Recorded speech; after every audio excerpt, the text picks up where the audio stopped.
Well, as you see behind me, the number 21 car of Matt Campbell. Matt and the rest of the guys working on the car, and the crew chief, Levi Pasqualone, is here taking a break. So we grabbed him. We're going to talk to Levi a little bit. And I'm just messing with you. I know everybody's busy on the team. First of all, how you doing? Great. How about yourself, John? Well, not bad, Levi. But we've noticed some things with the car since Matt got in it. There's been some nights the car looks good, some nights it doesn't look so good.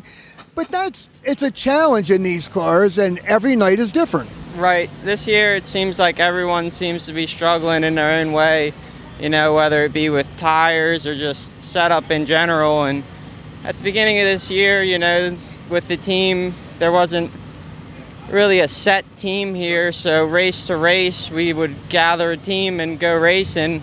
And from that point on, it was hard to get the car right for Matt. And that's where our struggling would come from. But I've noticed in the last couple of races, those struggles are becoming less and less, and the results are beginning to show. I mean, you guys working together, getting it figured out, we can see that on the track. Yeah, it's really starting to come along. Here at the beginning of Speed Week, we found some things with the car, and we worked them out, and we really started to show some good speed there, especially towards the end. We had a good run here, and then won our heat race at Williams Grove there, timed I think 7th, I believe it was, and really found good speed in the car on a dry slick track, which was really where we struggled. Right. Exactly. Now you mentioned the fact that you guys didn't really have, when you got involved with this team, there really wasn't it wasn't set in stone. It was kind of a combination of guys from the team before, and just putting all the pieces together. On top of getting the race car ready, getting it comfortable for Matt, that's a lot to deal with. Yeah, it really is. And, through the week, it's only me and Matt in the race shop, and we try our best just to get everything clean and tidy like it was our own to keep the race program rolling, because that just helps out so much when you get to the track. You don't have to struggle looking for stuff or messing with dirty old parts and stuff like that. So our shop program really is coming along, and I believe that's where it's helping our racing. You hear it very frequently. Races can be won or lost in the shop, and that seems like what you guys are dealing with. Right, yeah, and especially with last week at the Grove, we were leading there, and then we had a wing post snap, and we tore up a race car. So there Saturday, we rebuilt the car and went and ran Ceilings Grove. And everything was different in the cars. They were like two totally different animals. And we really found some speed to where Matt said it felt like his own race car. So we were really pleased with that. Awesome. Working and going in the right direction, that's for sure.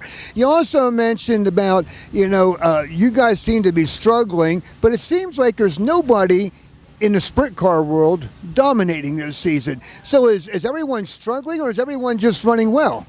Right, and that's another thing we talked about. The cars are so even. When you say you're struggling and you still run 7th, you start to question that. And I believe it's just everyone's confidence and the even of the race cars, evenness of the race cars. Absolutely. Now, how did you get involved wrenching on the car? How did you become a crew chief on the 21 car? Oh, well, back when I was about 7 or 8, I actually helped Brian Allman. And from there, when I was 11 years old, Matt had won his first race here, and we were neighbors at the time, so I came down and congratulated him and stuff like that, and I actually needed a ride home back to Fawn Grove from here. So that's how we met, and ever since then, I've been working with Matt. So if you wouldn't have needed a ride home, you may not be working with Matt Campbell. I might not be. That's a great story. So do you need a ride home tonight, or are you going to go home with Matt? No, I think Matt's got me tonight. Okay, well, good for you and good for Matt, that's for sure, as well as the rest of the team. Well, Levi, it's a great story. I'm glad you're involved. It looks like you're enjoying yourself, and it looks like you're becoming very successful. Keep up the good work. Yes, sir. Thank you. I appreciate it. All right, Levi, I'm going to let him go back to work. The guys are hollering at me now. I can hear them in the background. We need Levi working on the car, not standing here telling stories and talking with us. But great to have him here. I'm glad he needed a ride to Fawn Grove, and I think Matt Campbell was glad to give him a ride. Levi, again, thank you for your time, and we wish you the best. Yes, sir. All right, keep an eye on the 21 of Matt Campbell with Levi, the crew chief, here tonight.